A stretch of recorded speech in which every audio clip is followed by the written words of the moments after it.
حضرت موسیٰ علیہ السلام کے ساتھی سے اس مچھلی کی گمشدگی اور اس کے بعد ان کا واپس اسی مقام پر پہنچنا اور ایک پر اسرار شخصیت حضرت خضر علیہ السلام سے ملاقات، یہ احوال ہم گزشتہ ایپیسوڈ میں جان چکے ہیں، اور اگر آپ نے گزشتہ ایپیسوڈ نہیں دیکھی تو ابھی آپ ایپیسوڈ نمبر 18 کو ضرور دیکھیے۔ دی لاسٹ مسٹریز یعنی گمشدہ اسرار کی ایپیسوڈ نمبر 19 کے ساتھ میں محمد رضوان افضل آپ کی خدمت میں حاضر ہوں۔ ناظرین، جب حضرت موسیٰ علیہ السلام کی حضرت خضر علیہ السلام سے ملاقات ہوئی تو حضرت موسیٰ علیہ السلام نے ان سے عرض کیا کہ آپ مجھے وہ سکھائیں، یعنی وہ علم سکھائیں جو بھلائی آپ کو اللہ نے سکھائی ہے۔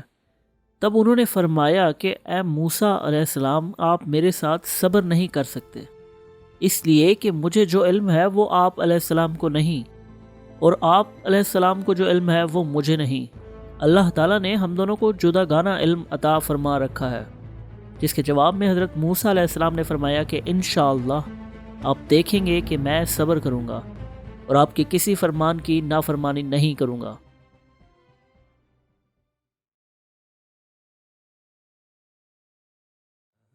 اس کے جواب میں حضرت خضر علیہ السلام نے فرمایا کہ اچھا، اگر تم میرا ساتھ چاہتے ہو تو مجھ سے خود کسی بات کا سوال نہ کرنا، یہاں تک کہ میں آپ سے اس کی بابت خبردار کر دوں۔ چنانچہ یہ دونوں ان باتوں کو طے کر کے ساتھ روانہ ہوئے۔ ناظرین، اس سفر کے حالات و واقعات آپ کے پیش نظر کرنے سے پہلے میں آپ کی خدمت میں چند باتیں رکھنا چاہتا ہوں۔ چونکہ اللہ تعالیٰ نے حضرت موسیٰ علیہ السلام سے یہ فرمایا تھا کہ میرا ایک اور بندہ بھی ہے جو تم سے زیادہ علم رکھتا ہے، جسے سننے کے بعد حضرت موسیٰ علیہ السلام کے دل میں ملاقات کی خواہش پیدا ہوئی۔ ناظرین، یہاں میں یہ بات عرض کرتا چلوں کہ اکثر علماء اور اکثر مفکر دین یہ بات کہتے ہیں کہ حضرت خضر علیہ السلام شاید کوئی نبی تھے۔ کچھ کا یہ بھی خیال ہے کہ حضرت خضر علیہ السلام شاید ایک فرشتہ تھے، یا پھر بعض انہیں ایک عام انسان سمجھتے ہیں جن کے پاس کچھ خاص علم تھا۔ ناظرین، میری رائے کے مطابق حضرت خضر علیہ السلام کا تعلق ہماری دنیا سے یا ہماری ڈائمینشن سے نہیں تھا۔ حضرت خضر علیہ السلام ہماری ڈائمینشن سے پرے کی دنیا میں رہتے تھے، جو ہماری دنیا میں ہونے والے تمام حالات و واقعات اور تمام احوال جانتے تھے، جسے آپ آگے ہونے والے واقعات کے تناظر میں جان جائیں گے۔ یہاں میں حضرت خضر علیہ السلام کے بارے میں مزید بات کرنے سے پہلے ان واقعات کا ذکر کرتا ہوں جو اس سفر کے دوران ان دونوں کے ساتھ پیش آئے۔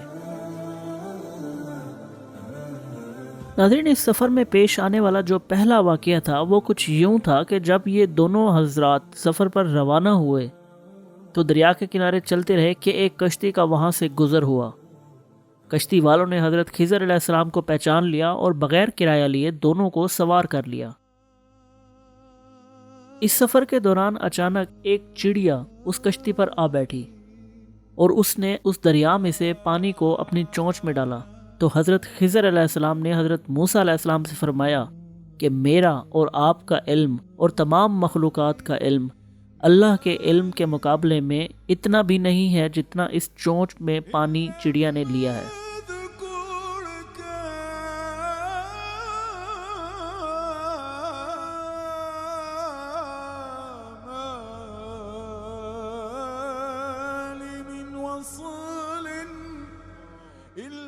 کشتی ابھی کچھ ہی دور گئی تھی کہ حضرت موسیٰ علیہ السلام نے دیکھا کہ حضرت خضر علیہ السلام چپ چاپ کشتی کے تختے کلہاڑے سے توڑ رہے ہیں۔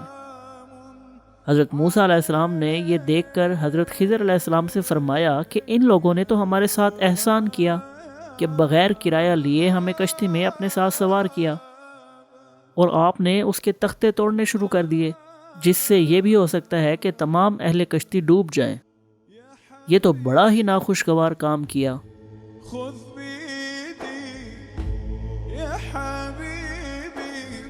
اس وقت حضرت خضر علیہ السلام نے فرمایا کہ دیکھو، میں نے تو تم سے پہلے ہی کہہ دیا تھا کہ تم میرے ساتھ صبر نہیں کر سکتے۔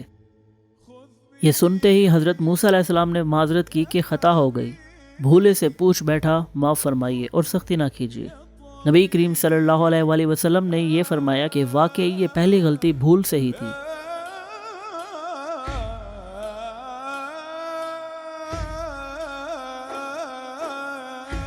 کافی دور چلنے کے بعد وہ کشتی ایک کنارے پر لگی اور ساحل پر دونوں حضرات کشتی سے اتر گئے اور اس کے بعد وہ دونوں ساحل پر چلنے لگے، جہاں دوسرا واقعہ پیش آیا۔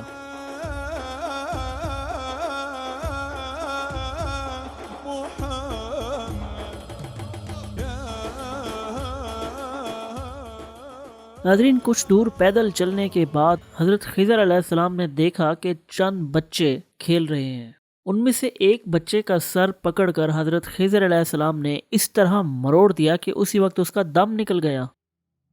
جب حضرت موسیٰ علیہ السلام نے یہ منظر دیکھا تو وہ گھبرا گئے اور فرمانے لگے، بغیر کسی قتل کے آپ نے اس بچے کو ناحق مار ڈالا، آپ نے بڑا ہی منکر کام کیا۔ حضرت خضر علیہ السلام نے فرمایا، دیکھو میں نے تمہیں پہلے سے ہی کہہ دیا تھا کہ تمہاری اور میری نہیں نبھ سکتی، اور اس وقت حضرت خضر علیہ السلام نے پہلے سے زیادہ سخت کہا۔ محمد سید الکونین والثقلین۔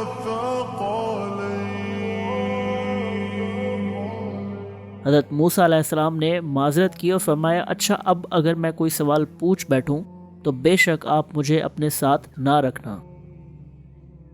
یہ جواب سن کر حضرت خضر علیہ السلام نے درگزر فرمایا اور آگے چلنے لگے۔ کچھ دور چلنے کے بعد یہ دونوں حضرات ایک علاقے میں پہنچے جہاں تیسرا واقعہ پیش آیا۔ یہ دونوں حضرات ایک بستی میں داخل ہوئے اور وہاں بستی والوں سے انہوں نے کھانا مانگا، لیکن انہوں نے ان کے مہمانداری سے صاف انکار کر دیا۔ اس بستی میں ایک گھر کے اندر حضرت خضر علیہ السلام نے ایک دیوار دیکھی جو جھکی ہوئی تھی اور گرنے کے بالکل قریب تھی۔ اس وقت حضرت خضر علیہ السلام نے اپنے ہاتھوں سے اس دیوار کو ٹھیک کیا اور اس کو درست کر دیا۔ یہ دیکھ کر حضرت موسیٰ علیہ السلام نے فرمایا کہ آپ نے تو خیال ہی نہ کیا، ہم یہاں آئے، ان لوگوں سے کھانا طلب کیا اور انہوں نے انکار کیا اور مہمان نوازی کے بالکل خلاف گئے۔ اب آپ نے ان کا یہ کام کیا ہے تو اس کے بدلے آپ ان سے اجرت لے سکتے تھے۔ ثم الرضا عن ابی بکر وعن عمر۔ حضرت خضر علیہ السلام نے یہ سن کر فرمایا، یہ ہے مجھ میں اور تم میں جدائی کا وقت، کیونکہ تم نے ایک مرتبہ پھر سے سوال کیا، حالانکہ ہم نے طے کیا تھا کہ جب تک میں کوئی بات خود سے نہ بتا دوں آپ اس کے بابت مجھ سے سوال نہیں کریں گے۔ چونکہ آپ نے صبر نہ کیا اور مجھ سے بار بار سوالات کیے، لہٰذا آپ اور میں ہم آگے ایک ساتھ نہیں چل سکتے اور ہمارا سفر یہیں تک تھا۔ ہاں مگر البتہ جدا ہونے سے پہلے میں آپ کو ان تمام سوالات کے جوابات ضرور دینا چاہوں گا جو آپ نے مجھ سے ان واقعات کے بعد کیے۔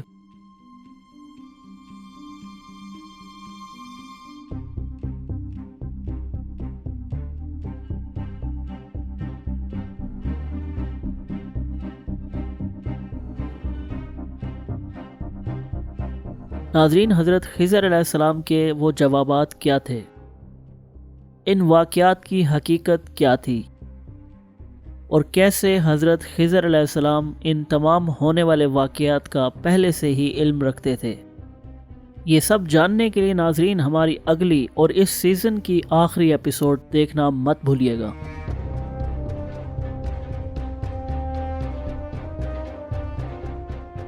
اور اس کے ساتھ ساتھ ہماری آنے والی نئی سیریز کا تعارف بھی اگلے ایپیسوڈ میں کیا جائے گا۔ ناظرین، اگر آپ کو یہ ویڈیو پسند آئی ہو تو اسے لائک اور شیئر ضرور کیجیے گا، کمنٹس میں اپنے سوالات اور قیمتی آراء کا اظہار کریں، اور نئی آنے والی مزید ویڈیوز کو دیکھنے کے لیے ہمارے چینل کو سبسکرائب کرنا مت بھولیں۔ شکریہ۔